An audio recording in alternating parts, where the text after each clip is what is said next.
لیکن جو موضوع میں آپ کے سامنے رکھنا چاہتا ہوں، رکھنے والا ہوں اب ناظرین کے سامنے، وہ اس لیے خاص ہے کہ اس کا تعلق ہماری پرسنل لائف سے ہے۔ بہت سارے موضوعات ہیں جو اجتماعی ہوتے ہیں، خدا سب سے کلام کر رہا ہوتا ہے اجتماعی طور پر، لیکن بہت سارے موضوعات ہیں بائبل مقدس میں، ایسے ٹاپکس ہیں جن کا تعلق ہماری پرسنل لائف سے ہوتا ہے۔ اس لیے بڑے دھیان سے سنیں۔ آج جس موضوع پر ہم سیکھیں گے وہ ہے فیصلہ کریں کہ آپ نے پاک زندگی بسر کرنی ہے۔ موضوع کیا ہے؟ فیصلہ کریں، ڈیسیژن، کہ آپ نے پاک زندگی، we must decide to live holy life, پاک زندگی گزارے۔ اس کے لیے ہمیں فیصلہ کرنا پڑے گا۔ مثال کے طور پر ایک شخص جو نشے کا عادی ہے، وہ ہر وقت نشہ کرنے کے بعد کہ اب میں نے چھوڑ دینا ہے، اب میں نے چھوڑ دینا ہے، ہن میں سگٹا نہیں پینی ہاں۔ سگٹا نو لوگ نشہ نہیں سمجھتے۔ تسی ویکھو جڑے سگٹا پیندے انہاں دی جان کے میں ٹوٹ دی ہے جدوں نہیں لبدی۔ اور حکومت وقت نے بھی، بلکہ تمام حکومتوں میں یہ بات لکھی جاتی ہے، جو پیکٹ ہوتا ہے اس کا، سگریٹس کا، کہ تمباکو نوشی صحت کے لیے مضر ہے۔ بلکہ آج کل تو تصویر بنائی ہوئی بڑی خوفناک سی، وہ بندے دا چباڑا دکھایا گیا جس کینسر ہے۔ بے شمار لوگ نشہ کرنے کے بعد یہی کہتے ہیں کہ ہمیں آئندہ نہیں پینی کرنی، لیکن پھر یہی حال ایمانداروں کا بھی ہے۔ ایماندار کہتے ہیں جی میں ہن پاک زندگی بسر کرنے، ہن میں دعا پکی کرنی ہے، ہن میں گرجے جانا ہی جانا ہے۔ وہ پھر تھوڑی دیر کے لیے نظر آتے، پھر سکرین سے آؤٹ ہو جاتے، نظر ہی نہیں آتے کدھر چلے گئے۔ تو آج کا جو ٹاپک ہے اس میں ہم اس بات کو سیکھیں گے کہ صرف آپ اس کی خواہش ہی نہ کرتے رہیں، خواہش کا اظہار نہ کرتے رہیں، بلکہ اس کے لیے آپ فیصلہ کریں۔ اور آپ کو پتا فیصلے ہمیشہ مشکل ہوتے ہیں، وہ چھوٹے ہوں یا بڑے ہوں، فیصلہ کرنا سب سے مشکل کام ہے۔ وہ ایک گیت بھی گاتے ہیں نا، فیصلہ کر لو، یہ بڑا ضروری ہے۔ اور کئی لوگ ساری زندگی فیصلہ نہیں کرتے۔ جیسے پچھلے دنوں میں نے بتایا تھا کہ مصرف کو کیا ہوا؟ ہوش آئی، اسے ہوش آ گیا، اور کئی لوگوں کو ساری زندگی ہوش نہیں آتی۔ لوگ ساری زندگی فیصلہ ہی نہیں کر پاتے۔ تو اس لیے آج اگر اس میسج کو آپ سن رہے ہیں، یہاں پر جتنے لوگ ہیں یا ناظرین ہیں ہمارے، اگر آپ ڈیسائیڈ کر لیں گے تو پھر آپ پاک زندگی بسر کریں گے۔ یہی تو مقصد ہے خداوند کا آپ کے لیے اور میرے لیے۔ یہی تو انفرادیت ہے مسیحی ایمان کی۔ آج صبح بھی میں بتا رہا تھا کہ وہ عبادتیں، وہ ریاضتیں، وہ دعائیں، وہ کلام، وہ سٹڈی جو آپ کی زندگی کو تبدیل نہیں کر رہی، اس کا فائدہ کیا ہے آپ کو؟ اگر آپ بائبل پڑھتے ہیں تو بائبل تو پھر آپ کے کردار میں نظر آنی چاہیے نا۔ دیکھیے میرے ساتھ مقدس کلام میں سے 2 حوالہ جات ہوں گے، 2 ریفرنس، 2 حوالہ جات ہوں گے۔ ایک عبرانیوں 12:14 ہے، اور دوسرا کرنتھیوں کی کلیسیا کو لکھا گیا پہلا خط 6 باب 9 اور 10۔ 2 حوالہ جات، آئیے دیکھیں خدا کے کلام میں سے۔ پہلا حوالہ ہے عبرانیوں 12:14، اور دوسرا پہلا کرنتھس کی کلیسیا کو لکھا گیا پہلا خط ہے 6 باب 9 اور 10۔ 2 حوالہ جات جی۔ خدا کے کلام میں یہ لکھا ہے، سب کے ساتھ میل ملاپ رکھنے، سب کے ساتھ میل ملاپ رکھنے और उस पाकीज़गी के और तालिब रहो उस पाकीज़गी के तालिब रहो जिसके बगैर कोई खुदावंद को ना कोई देखेगा खुदावंद को ना देखेगा। देखेगा। दूसरा हवाला अगर आपने निकाला है, आसिफ पढ़े। क्या तुम नहीं जानते जी कि बदकार खुदा की बादशाही के वारिस ना होंगे? हाँ, सुन ले गौर से, कोई शख्स धोखे में ना रहे। क्या तुम नहीं जानते? लोग भूले हुए थे, पालूस उनको रिमाइंडर दे रहे हैं, पालूस उनको मैसेज दे रहे हैं, क्या तुम नहीं जानते कि के बदकार खुदा की बादशाही खुदा की बादशाही में वारिस ना होंगे, के वारिस ना होंगे। फरेब ना खाओ। हाँ, ये धोखा है शैतान का कि लोग बदकारियां भी कर रहे हैं और वो अपने आप को रासबाज भी कह रहे हैं। फरेब ना खाओ, फरेब दिया हुआ है शैतान ने लोगों को। फिर फरेब ना खाओ, ना हरामकार, ना हरामकार, खुदा की बादशाही के वारिस होंगे, ना बुतप्रस्त, ना बुतप्रस्त, ना जनाकार, ना जनाकार, ना अय्याश, ना लौंडेबाज, ना चोर, ना लालची, ना शराबी, ना गालियां बकने वाले, ना जालिम। कौन से जालिम। ਇਹਨੂੰ ਜ਼ਰਾ ਦੁਬਾਰਾ ਪੜੋ। पाकिस्तान च ਜ਼ਾਲਮਾਂ ਦੀ ਤਾਦਾਦ ਹੀ बड़ी है। कल की बात है, हम गुजर रहे थे, एक पागल औरत थी बेचारी, वो पता नहीं क्या उसका प्रॉब्लम था, वो किसी चीज को छेड़ रही थी। दुकानदार निकला और उसको वो सड़क के ऊपर फेंक रहा था उठा के। ये जुल्म ही है ना कि एक बंदा जिसका ज़हन ही ठीक नहीं है, जिसका ज़हन ही खराब है, आप उसे मार रहे हैं। उसको तो पता नहीं वो क्या कर रहा है। इसको दोबारा बोलें, ये आखिरी जो बताई गई है किस्म गुनाह की, जिनके बारे में कलाम कहता है ये खुदा की बादशाही में दाखिल ना होंगे। ये कौन सी है? जालिम। कौन से है? जालिम, जुल्म करने वाले, जुल्म से भरे हुए लोग। इस हवाला में जो असफ भाई ने पढ़ा है उसमें 10 इकसाम के गुनाह लिखे हुए हैं। 10 काइंड्स हैं उसके, 10। खुदा से हम मौजज़े मांगते हैं, खुदा से हम सरफराजी मांगते हैं, खुदा से हम माली बरकतें मांगते हैं, और खुदा हमसे पाकीज़गी मांगता है। खुदा क्या मांगता है? हम खुदा को कहते हैं हमें ये भी दे दे, हमें वो भी दे दे, हमें फलां भी दे दे, और पाक होने के लिए हम तैयार नहीं है। पाकीज़गी के लिए हम संजीदा ही नहीं है। एक तस्वराती कहानी है, और कोई शख्स दुकान पर जाता है और वो फरिश्ते से कहता है मुझे फलां फल दे दे, मुझे फलां फल चाहिए। और फरिश्ता आगे से कहता है हमारे पास फल नहीं, बीज होते हैं। हमारे पास फल नहीं। अब जो बीज है वो क्या करता है? बीज को बोना पड़ता है। बीज को बोने के बाद उसका इंतजार करना पड़ता है, और इंतजार के साथ साथ उसकी देखभाल करनी पड़ती है। उसकी गोडी, पंजाबी च कहते ना गोडी करंदा है ना, उसमें से जड़ी बूटियां, डीला। अक्सर हमारे घर में घास लगा हुआ है हमारे लॉन में, तो वो जो डीला है वो अलग ऊपर नजर आ जाता है, और वो बाकी जो घास है उसे बढ़ने नहीं देता। उसे तल्फ करना बहुत जरूरी है।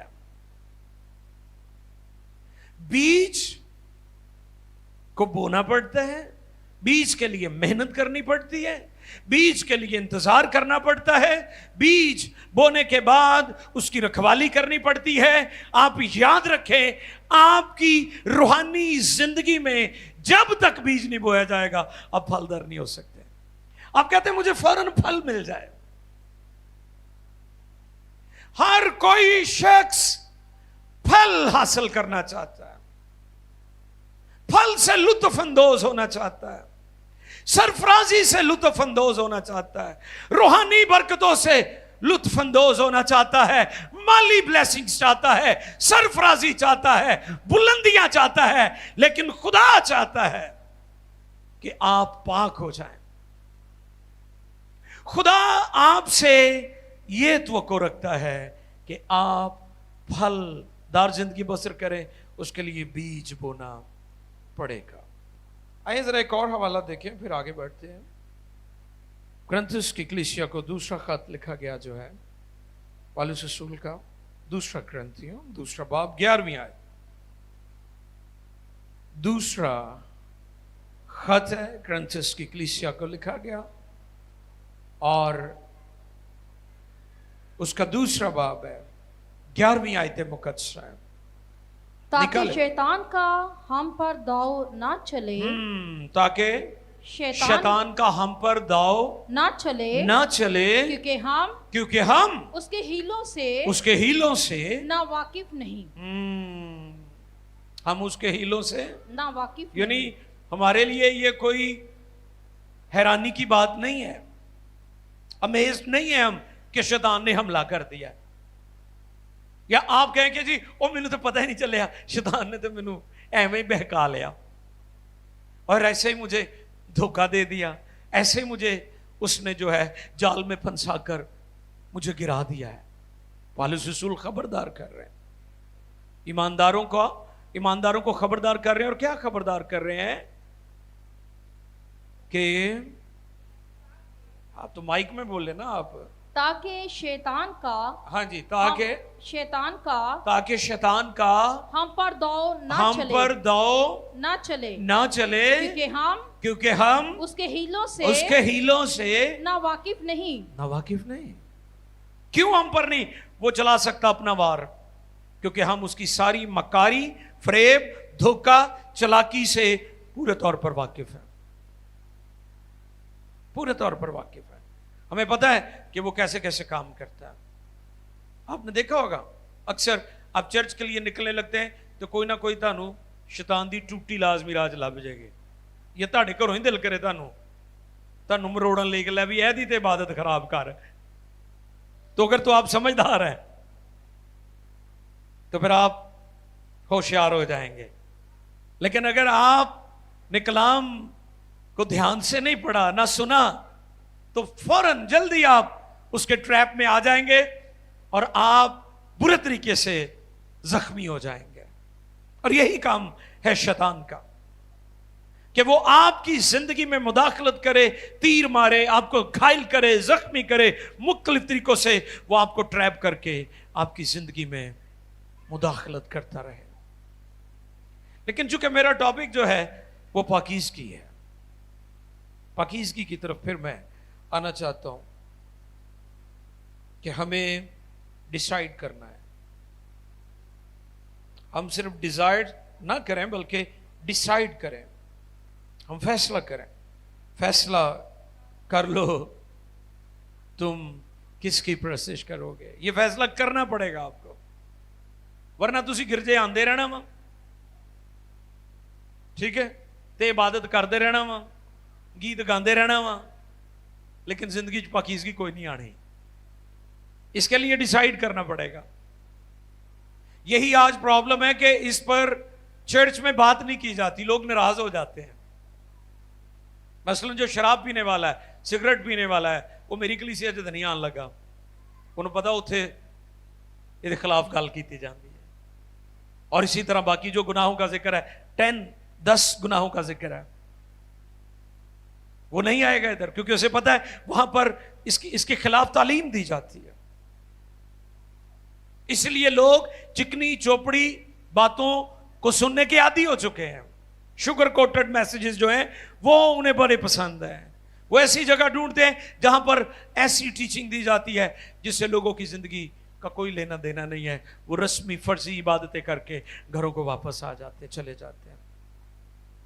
तो आज मैं ये चाहता हूं कि आप इस चीज को सीखें कि हमें डिसाइड करना है, फैसला करना है, हमने पाक जिंदगी बसर करनी है। इस तरह लिखा है कि जिस तरह तुम्हारा बुलाने वाला पाक है। हालेलुया। लिखा है वो कदूस है, तुम पाक बनना। वो कदूस है और तुम पाक बनना।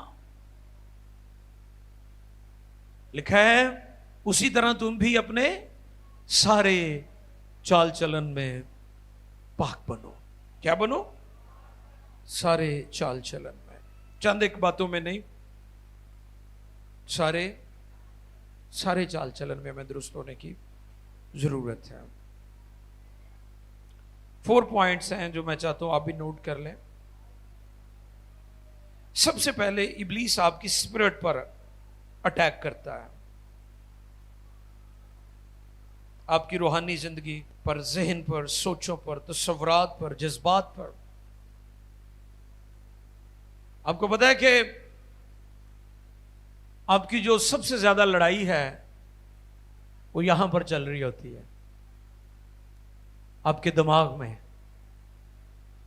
ऐसे ही होता है ना कि चीचियां भी आ रही होंगी ने, ये मैनू मिल जाए सही तो मैं दंद भन देने ने, इधर ही सारा मसला चल रहा होता है ना, इधर ही वो अटैक करता है आपकी स्पिरिट पर, आपके तसव्वुरात में। आप फाइटिंग, लड़ाई का माहौल बना रहता है आपके, आप तसव्वुरात की जंग लड़ते रहते हैं। अगर आप इस हालत से दो चार हैं, आपके पास जो आपका माइंड है उसमें पीस नहीं है, तो फिर समझ लें कि इब्लीस ने आपकी रूह पर अटैक कर दिया हुआ है, आपकी स्पिरिट जो है उसके कब्जे में जा चुकी है। और खुदा नहीं चाहता कि आपकी स्पिरिट पर इब्लीस का कब्जा हो, आपकी स्पिरिट को इब्लीस कंट्रोल करे। खुदा चाहता है कि पाकरू कंट्रोल करे, पाकरू आपकी जिंदगी में आपको पीस हो। आप जो भी हालात, सर्कमस्टांसेस आपके उसमें से आप गुजर रहे हैं, आपकी जिंदगी में पीस हो। मैंने पिछले दिनों भी बताया था कि यीशु मसीह ने शागिर्दों को इसलिए नहीं डांटा था जब वो कश्ती में चिल्ला उठे कि हमें बचा, हम हलाक हुए चाहते। इसलिए नहीं डांटा था कि उनको तूफान थमाने की समझ नहीं थी, उनके अंदर तूफान थमाने का ईमान नहीं था, नहीं, इसलिए नहीं डांटा। इसलिए डांटा था कि तूफानों में शांत कैसे रहना है। तूफान आएंगे, आंधियां आएंगी, मुश्किलात आएंगी, उनमें पीसफुल कैसे रहना है, आंधियों और तूफानों में कायम कैसे रहना है। इसलिए खुदा ने डांटा था कि तुम डर गए, खौफजदा हो गए। यही आज प्रॉब्लम है कि छोटी सी मुसीबत आती है, हमारी दुआ भी खत्म हो जाती है, हमारी बाइबल भी खत्म हो जाती है, हम गिरजा जाना भी छोड़ देते हैं, हम फेलोशिप भी छोड़ देते हैं, हम खुदा से दूर चले जाते हैं। उसकी बड़ी वजह यह है कि इब्लीस ने हमारे तसव्वुरात पर, हमारे जहन पर, हमारी सोचों पर कब्जा किया हुआ है, कंट्रोल किया हुआ है। और आप हर वक्त जहनी तौर पर लड़ाई का शिकार रहते हैं, कंफ्यूज्ड, फैसला साजी गलत। सबसे पहले वो आपकी स्पिरिट को टारगेट करता है, अटैक करता है, फिर आपके बदन पर अटैक करता है। जब आप गुनाह में जिंदगी बसर करेंगे, पाकीज़गी नहीं होगी, तो फिर आपके बदन पर भी वो अटैक करेगा, आपको कमजोर करेगा, आपकी जो बॉडी है उसमें पेन आ जाएगी, दर्द ही नहीं, ताड़ी जान छड़न गया। आप हर वक्त, जैसे ना वो पंजाबी च कहते हैं, हर टाइम ही दुखिया ही रहता है। आप हर वक्त दुखते रहेंगे, दुखते रहेंगे, क्योंकि आपकी जिंदगी में पाकीज़गी नहीं है। और जब आपके पास पाकीज़गी का हथियार होगा, बीमारियां, कमजोरियां, शैतान तीर चलाएगा और आप पाकीज़गी के साथ उस पर गालिब पाएंगे। पाकीज़गी इतना बड़ा हथियार है, इतना जबरदस्त स्ट्रॉन्ग हथियार है ईमानदार के पास, कि अगर ये आपकी जिंदगी में आ जाए तो फिर इब्लीस आपकी बॉडी पर अटैक नहीं कर सकता। बदन बोझल रहता है, सुस्ती रहती है, सुस्ती पड़ी रहती है, हर वक्त नींद आई रहती है आपको इसलिए थोड़ी बनाया कि भी दिने भी सुते रहो तो रात भी सुते रहो। कई तो दिने भी सुते रहते ने, रात तो चलो वैसे ही सौना है ना, वो तो एक कुदरत का निजाम है ना भी तुसी रात के टाइम सोवो। वो यही मसला है ना, क्योंकि लोगों की जिंदगी च पाकीज़गी नहीं है, तो काम ही सारा उल्ट होया है। वो रात जागते रहते हैं, दिने सुते रहते हैं। खुदा कहता है रात सोना है, تے دنے جاگنا ہے. چونکہ لوگ غلط راہوں پر چل پڑے ہیں, لوگوں کی روشیں غلط ہو چکی ہیں, اس سبب سے لوگ رات کو جاگتے ہیں اور دن کو سوتے ہیں, اور ساری زندگی کا مقصد ہی برباد کر لیا. آپ کی زندگی کا مقصد ہی خراب ہو جائے گا اگر آپ سارا دن سوئے رہیں گے. جو پرپز ہے خدا کا یونیورس میں, کائنات کے اندر جو خدا نے سسٹم رکھا ہے. تیسرا اس کا اٹیک, اگر پاکیزگی نہیں ہے تو پھر آپ کی زندگی میں جو روپیہ پیسہ ہے اس کی بھی کمی آ جائے گی. اس کی بڑی اہمیت ہے. روپیہ پیسے کو معمولی نہ سمجھیں. میں اس بات پر ایمان رکھتا ہوں کہ روپیہ پیسہ سب کچھ نہیں کر سکتا, لیکن روپے پیسے سے بہت سارے کام ہوتے ہیں. یعنی آج یہ ٹیکنالوجی ہے ہمارے پاس, یہ وسائل ہے, یہ اسی روپے پیسے سے خدا نے دیے ہیں. ابلیس آپ کے جو مالی معاملات ہیں اس پر اٹیک کرتا ہے, اور ایک خادم اس کے بارے میں کہتا ہے کہ شیطان کسی بھی ایماندار, کسی بھی کلیسیا پر اٹیک کرنے سے پہلے, کسی بھی منسٹری میں مداخلت کرنے سے پہلے ان کے روپے پیسے پر اٹیک کرتا ہے. کیونکہ جب آپ کی اکانومی, آپ کا روپیہ پیسہ, آپ کے گھر کا بجٹ خراب ہو جائے گا, آپ کے گھر سے مسائل ہی نہیں ختم ہوں گے. ہر وقت آپ کا آپس میں جھگڑا, میاں بیوی کا جھگڑا, بچے شکوے کریں گے, میں یہ نہیں لے کے دیتے, وہ نہیں لے کے دیتے. لیکن جب آپ کی زندگی میں پاکیزگی ہوگی تو پھر آپ کا روپیہ پیسہ بھی جو ہے وہ ہمیشہ درست طریقے سے استعمال ہوگا اور آپ بڑی خوشحال زندگی بسر کریں گے. آج کیا مسئلہ کیا ہے؟ آپ دیکھیں گھروں میں لڑائی کی سب سے بڑی وجہ لوگوں کے مالی معاملات ٹھیک نہیں ہیں. جو ان کا جو بجٹنگ ہے, روپے پیسے کے معاملات ہیں, وہ ٹھیک نہیں ہیں گھروں میں, اور لوگوں کے گھروں میں لڑائی نہیں ختم ہوتی. آپ نے نوٹ کیا ہوگا. تو عزیزو, ہمیں یاد رکھنا ہے کہ ابلیس جو ہے ہمارے روپے پیسے پر بھی اٹیک کرتا ہے. اور پھر چوتھا, آپ کے جو رشتے ہیں, ماں اور بیٹے کا رشتہ, اس کا اپنا ایک لیول ہے اور معیار ہے.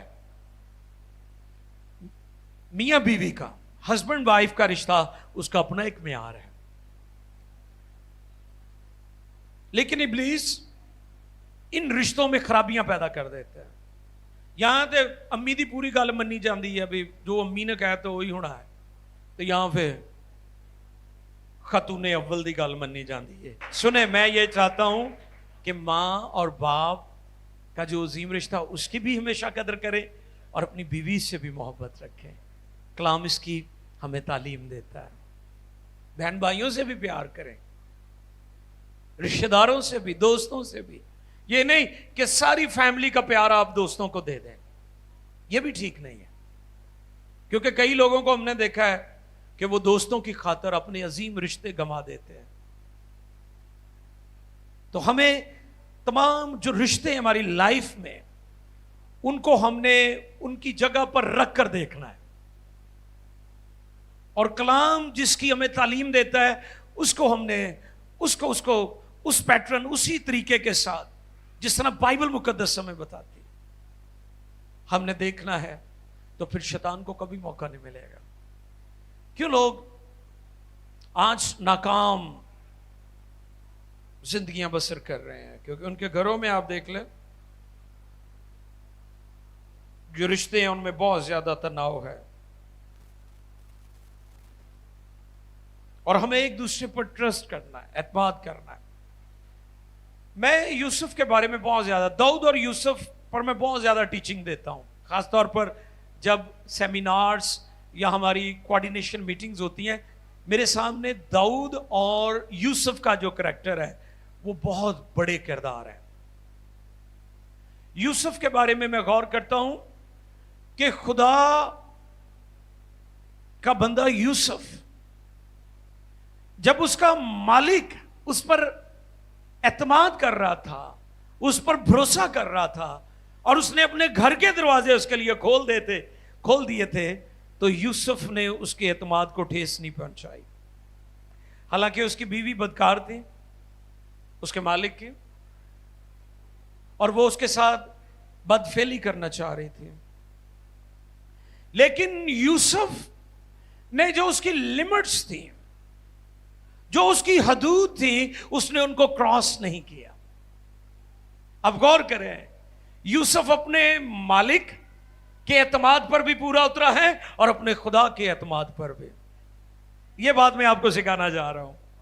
دو طرح کا اعتماد ہوتا ہے. ایک ہوتا ہے میاں بیوی کا، دوستوں کا، بھائیوں کا، باپ اور بیٹے کا. ایک اعتماد ہوتا ہے آپ کا اور خدا کا. اب بے شمار لوگ نہ تو خدا کے اعتماد پر پورا اترتے ہیں اور نہ آپس میں وہ ایک دوسرے کے اعتماد پر پورا اترتے ہیں. اب غور کر رہے ہیں؟ اور میں نے یہاں پر ایک نوٹ دیا ہے، اگر آدمی پر ٹرسٹ کرنے نہیں کر رہا تو خدا آدمی پر کیسے ٹرسٹ کرے گا؟ اگر ہم ایک دوسرے پر اعتماد نہیں کرتے، ٹرسٹ نہیں ہے ہمیں ایک دوسرے پر، تو پھر خدا ہمارے اوپر کیسے اعتماد کر سکتا ہے؟ ہمیں اس چیز کی سمجھ نہیں آ رہی، کیونکہ ہمارے رشتوں میں اس لیے خرابی ہے، اس لیے بگاڑ ہے کہ ہم ایک دوسرے پر بھی. تسی گھر جی ویکھ لو،